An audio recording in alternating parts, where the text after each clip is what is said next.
Hello everybody, welcome to the county seat today. I'm your host, Chad Booth. Today we are doing something just a little bit different than we normally do for the county seat. We are going to do a one-on-one with Senator Mitt Romney.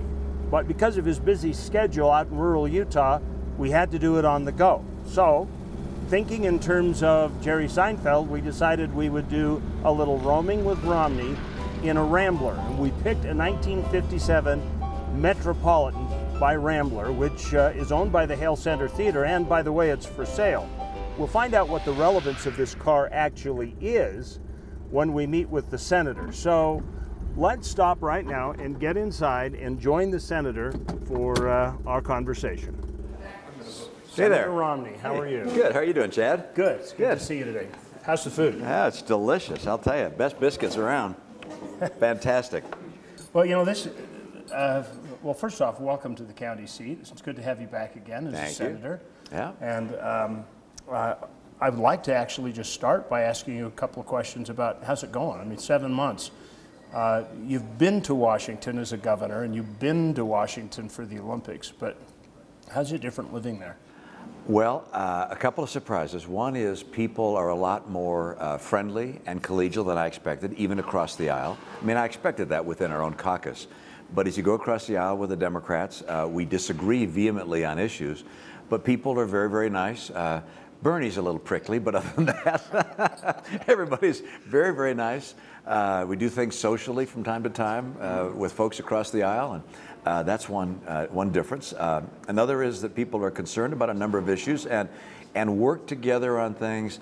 But if there's a partisan issue, if there's something that divides us, Republican, Democrat, those things are very hard to push through Washington, because anything that has to become a law requires Democrats and Republicans to both agree, because nothing happens if only one party wants it. So that makes it a place, given our constitutional form of government, it means that you're going to see Washington going very, very slow on major policy changes. So in your committee assignments, one of your committees, which kind of relates to this place, is the Small Business and Entrepreneurship Subcommittee. Yeah. Was that one of the committees you wanted to get on because of your business experience? Yes, it's one of those that I asked to be on, and in part because I have a background in the business world, I thought I could be helpful there. So Governor Herbert looks at the entrepreneurship issue and in rural Utah, and he's very concerned about it, and he's trying to bring business and at the same time develop small businesses, homegrown, in rural Utah. How is your committee going to help him achieve that goal?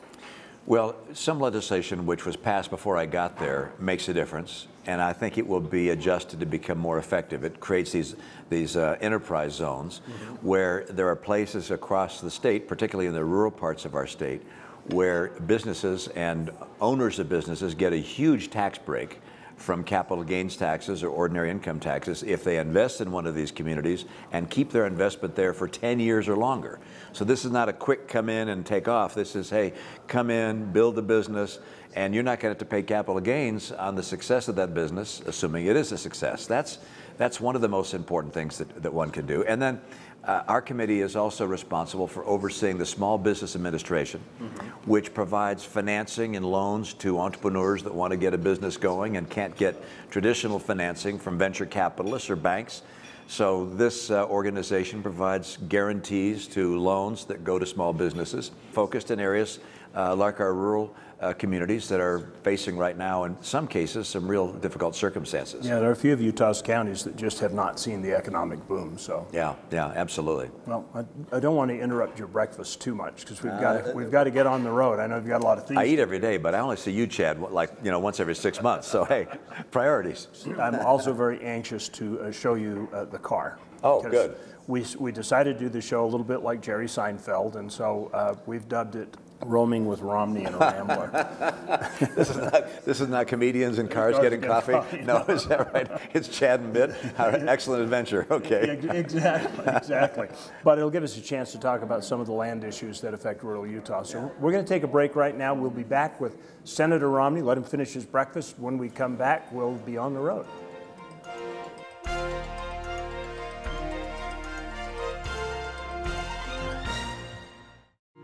I promised my son that if he got straight A's, we would take a guys trip, just the two of us. We were riding on a trail outside a place called Minersville, Utah. There was so much to explore, and the trail just kept climbing higher, right to the top of a mountain called Jack's Peak. We just stood there with the whole world below us, not saying much. In fact, not a word. Later, my son turned to me and said, "I love you, Dad." Suddenly, I realized we weren't just camping, we were connecting. There's a little place on a Utah map where I was raised, where my heart's at, where the sagebrush grows wild and high, and the stars come out at night. Oh, there ain't nothing like being raised in the basin with a Ute reservation, skiing starvation, that Duchesne County life. You just couldn't find a nicer place to come.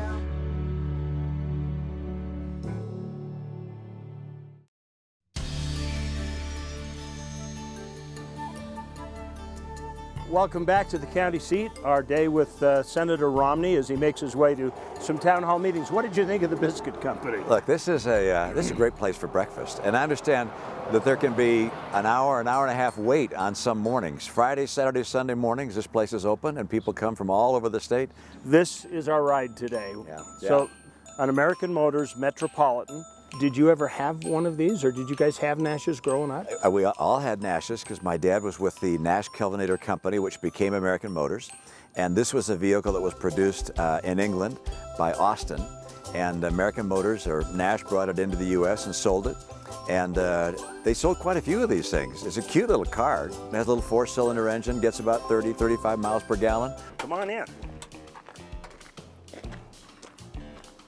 My friends, their parents worked at General Motors and Ford and Chrysler. They had all these big, cool sports cars, and I got to take my mother's Rambler station wagon to school, and the kids said, "Yeah, it's Mrs. Romney's grocery getter." Yeah, it was a great car. There's no question about it. And pink? Where'd you find pink? I gotta say, Chad, you've gone beyond the call. We got to get serious here. We're supposed to be informing the public about county issues. Okay, well, you can cut all the fun stuff out. So, one of the issues that is of some concern is water.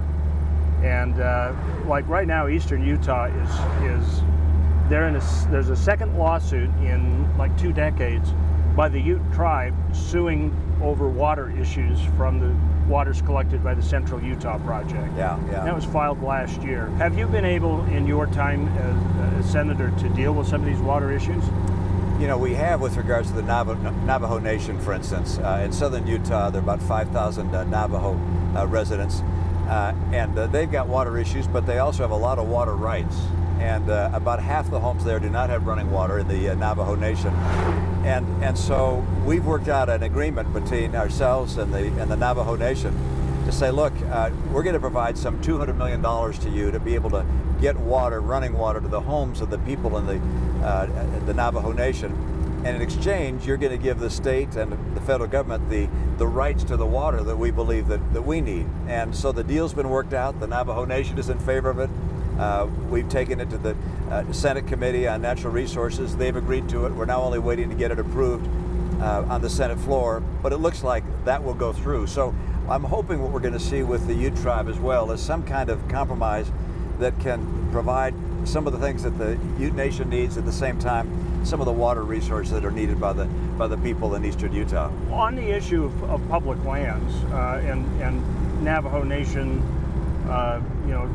tribal issues and the likes, we've done a lot of switching around on monuments to the benefit of some people and to the chagrins of others. Do you think we made the right move in reassessing the monuments in southern Utah? Well, I absolutely do. I think there was an overreach on the part of President Clinton and President Obama, which basically was a decision on their part not so much to protect antiquities and to protect precious land, but instead to prevent the development, the economic development of natural resources by the people of Utah. And frankly, I think it's very hard to justify the federal government having control over 70% of Utah land. I think that's a mistake. I'd like to see the state have control over our own land. That's going to take a while because we got to get Democrats to come on board, and the environmentalists won't let that happen. Do you think it would be more along the lines of an actual transfer, or, as Governor Herbert has talked a couple of times, maybe just an agreement to let us manage it instead of the federal government? I think we have much more of a chance of getting agreement on the part of the Democrats and Republicans working together to say, okay, look, we're going to give the state responsibility for managing some portion of the public lands, and we'll see how the state does. Frankly, I think the state will do a lot better job managing the public lands, particularly the forests, than the federal government does. And so on a trial basis, perhaps we'll start and we'll move on and ultimately get to a point where we have more than just a trial basis relationship in managing the lands. And ultimately, I'd like to see more of these lands turned back to the state. That's not going to happen immediately until there's confidence on the part of people across the country that we're not going to in some way desecrate the land. And we're not going to do that. I mean, the people of Utah care about these natural resources as much as anybody in the country does. When the Antiquities Act gives so much power to the president and it doesn't have to involve the states. Senator Lee and I are working on that, which basically would say, look, the president can no longer just come in and designate huge tracts of land as national monument. The only way that could happen is with the support of Congress or the support of the state legislature. That's the right way to go. Frankly, I'd just like to see Utah exempted from the Antiquities Act altogether. Alaska has been exempted from the Antiquities Act, as has Wyoming, so I think we ought to be in the same position, given the amount of federal land we have in our state, the number of national parks and so forth. But the political appetite for that is not great right now, so let's begin with the PURE Act, if we can, to say, look, you can't designate land as a national monument just as the president. You've got to get the support of the state legislature to take over huge tracts. I'm talking about, these million acre plus tracts of land. I get the concept of the Antiquities Act. I get the concept that sometimes presidents need to act to preserve things, but then there should be a time limit on it for Congress to do the job it's supposed to do to determine how it should be done. I totally agree. And the same thing is true with the wilderness study areas, which is there should be a time limit which is enforced, which is you can study something. After the study period is over, Congress has to act up or down. Is it going to be a wilderness area or not? And if Congress doesn't act, it should go back to the condition it was in prior to the study. But the idea that you can go on for 25, 30 years with something under study and it remains effectively as a wilderness area while it's being studied without the vote of Congress, that's just simply wrong in my view. Congress has to act, and if Congress doesn't act, it's not fair for a community to be subject to the rules of wilderness areas. So you think a time limit on wilderness designations that's enforced? So if you can't get it worked out by then, it goes back to what it was before? Yeah, you ought to say, for instance, look, there's a 10-year time limit for a wilderness study area. At the end of that 10 years, Congress has to decide up or down. Is it a wilderness area or not? If Congress does not approve it as a wilderness area, then it should revert to the BLM land that it was before. But it should not have the restrictions that are normally associated with a wilderness area unless Congress, not just a bureaucrat, but unless Congress agrees. I had a lot of people that, knowing that this interview was going to take place, wanted to address once again the issue of the Emery County Public Lands Bill, because there are a lot of people that felt like that just wasn't a very good compromise. As you can imagine, if you're a senator, you're going to listen to the people in the local community for what they feel is best for their community. And in this case, the county commissioners had worked for years on a compromise to see if they couldn't come up with something which they thought was better for both sides and met the mutual interests of both. They came up with a proposal and brought it to Washington, and when that happens, why I'm inclined to support the people who bring those kind of ideas forward. So we put forward the proposal that was made by the commissioners of the county, and that ultimately became law. But that's one step, and hopefully it's a positive step. It will be a lesson. I met with Dick Durbin. He's the sort of the leading Democrat in this lands issue. Mm-hmm. And I said, Dick, we're all watching on this Emery County development and bill and approach, because if you guys overreach and don't play this in a fair way, well, it's going to teach us all a lesson about what we got to do in the future. And hopefully we'll find ways to to reach mutual agreements. But in a setting like this, we look for the feedback and the direction we get from the county commissioners. So if you had advice to other counties going forward, because the commissioners in Emery County ended up being a little bit surprised. Most of it, I have to admit, happened after the bill went to Washington. What do they need to do to make sure that their constituents are more satisfied with the process? Well, I think anybody in public life needs to make sure that they're representing the interests of their people as best as they can and works with people to understand their perspectives. Sometimes, of course, the most vocal individuals are not necessarily in the majority. So you have to do a bit of work of outreach to actually talk to the average person in a community and see their perspectives. And you need to educate folks about what the alternatives are. Because we all know what we'd like if we got 100% of our point of view, but we have to recognize there are people who have a different point of view as well. And finding a way to see if there's a mutually agreed upon solution is a real challenge. And we hope county commissioners and other elected officials are willing to do that work. You know, Senator, the radio's not working in this car. You got any good songs to sing? Well, there's Charlie in the MTA. We're talking about that. Yeah. How did it go? Well, let me tell you a story of a man named Charlie on a tragic and fateful day. He put 10 cents in his pocket, kissed the wife and family, went to ride on the MTA. But did he ever return? No, he never returned, and his fate is still unlearned. Poor old Charlie. He may ride forever 'neath the streets of Boston. He's the man who'll never return. Very good. That's how I feel in this little Metropolitan, which is, I'm not sure I'll ever return. We'll be back with some more perspective on the county seat in just a minute. I am the light in the darkness when your loved ones are lost. I am the one who keeps the halls of justice safe for those who stand trial. I am the keeper of the jail and the safety net for those who have broken the law. I am more than the enforcer of the laws. I am the protector of public safety. I am here to serve because you elected me. Learn more about the office and support your local sheriff by joining the Utah Sheriff's Association.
Exploring is an innate part of being human. What if there was a place on Earth that explores your sense of touch, sound, breath, sight, all year long? So take your time and make it monumental. San Juan County, Utah's Canyon Country, is the place to explore your sense of adventure. Welcome back to the county seat. I would like to talk to you for a minute about forest management. It's been a big issue in Utah, and maybe we'll get out and stretch our legs because both of us are on a little bit of pain. What are we going to do about forest management? It's finally come to everybody's attention that what we've been doing the last 30 years in the Roadless Initiative is not working. Which is one reason why Senator Lee and I are working real hard to say, look, can't we let the state take responsibility for managing forest lands in Utah, and have the federal government doesn't have to give us the land yet, but let us have the responsibility for managing the forest. And in a setting like that, we're going to cut out some of this beetle kill ponderosa, and it can be used for commercial purpose at the same time. If you get it early enough. If you get it early enough. You have to get it within the first 3 years of it being killed. But when it stands like this year after year after year, it's only good for creating a massive fire. Yeah. And that does no one any good.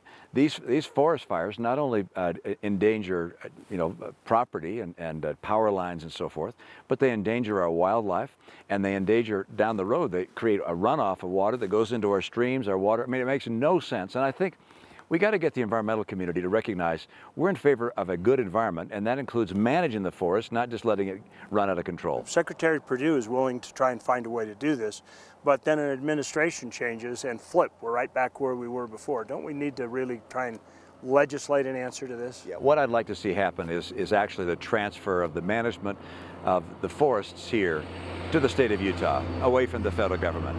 And we'll provide that management service. We'll get compensated for it, probably at less cost than the federal government charges now to manage the forest, but I think that's the right solution. I think we need to get back on the road. It's your turn. My turn to drive the Metropolitan. Good, that'll be fun. We'll be right back with the county seat.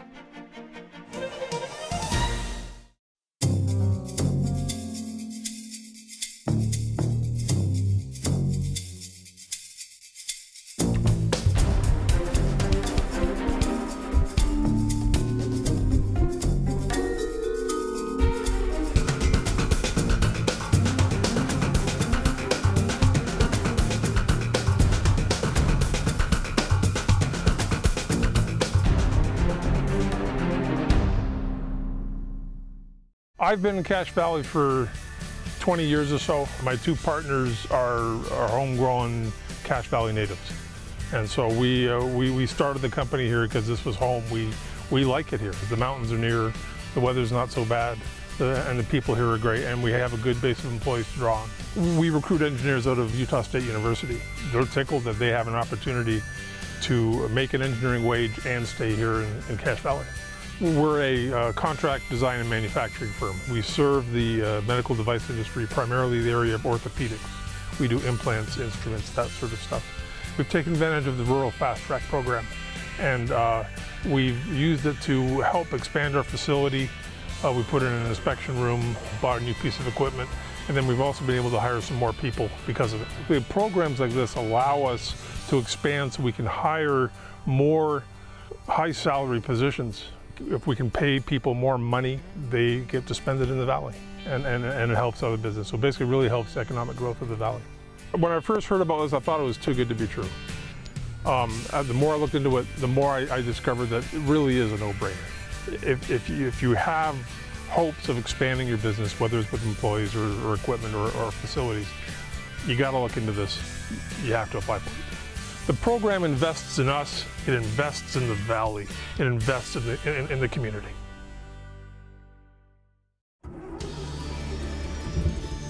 Give her a little gas. You'll need some help.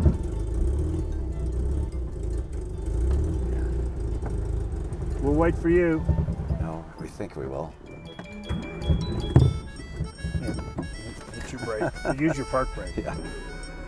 Just hold the gas down.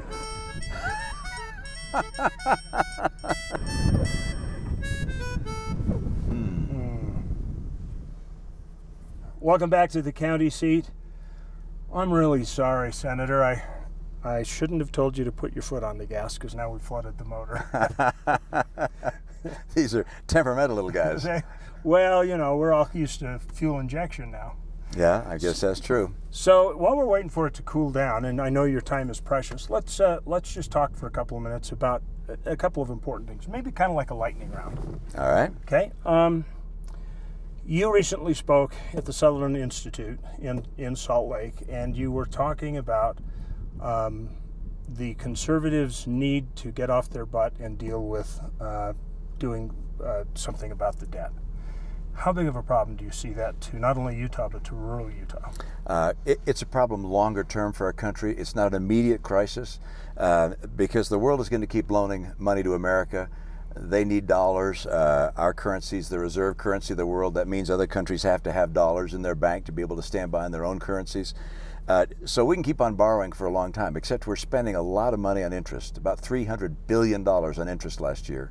And putting that in perspective, the government shut down over about $6 billion to build a wall, all right, along our border. But we spent $300 billion in interest. So it's a big issue, and it's going to get larger. We'll spend more on interest, the Congressional Budget Office estimates, than we do on our military, ultimately. So we got to deal with this at some point. And we need to change some of our entitlement programs for coming generations, not for current retirees, but for coming generations, to make sure that we don't put America in a weakened position as we face tough competition from China. So you think that somewhere within your generation or your terms in office that needs to be dealt with? Yeah, I think it has to be done in the immediate future so that we don't put America in a position of financial weakness as we face tougher competition. China in particular represents a real threat to us economically, even militarily. And so we could have a real crisis if we continue to spend far more than we take in. Look, we tax the American people $3 trillion and we spend $4 trillion every year. The president said he was going to balance the budget. Well, it's getting worse, not better. So we got to take some action to fix that. Last minute of the show, it's up to you.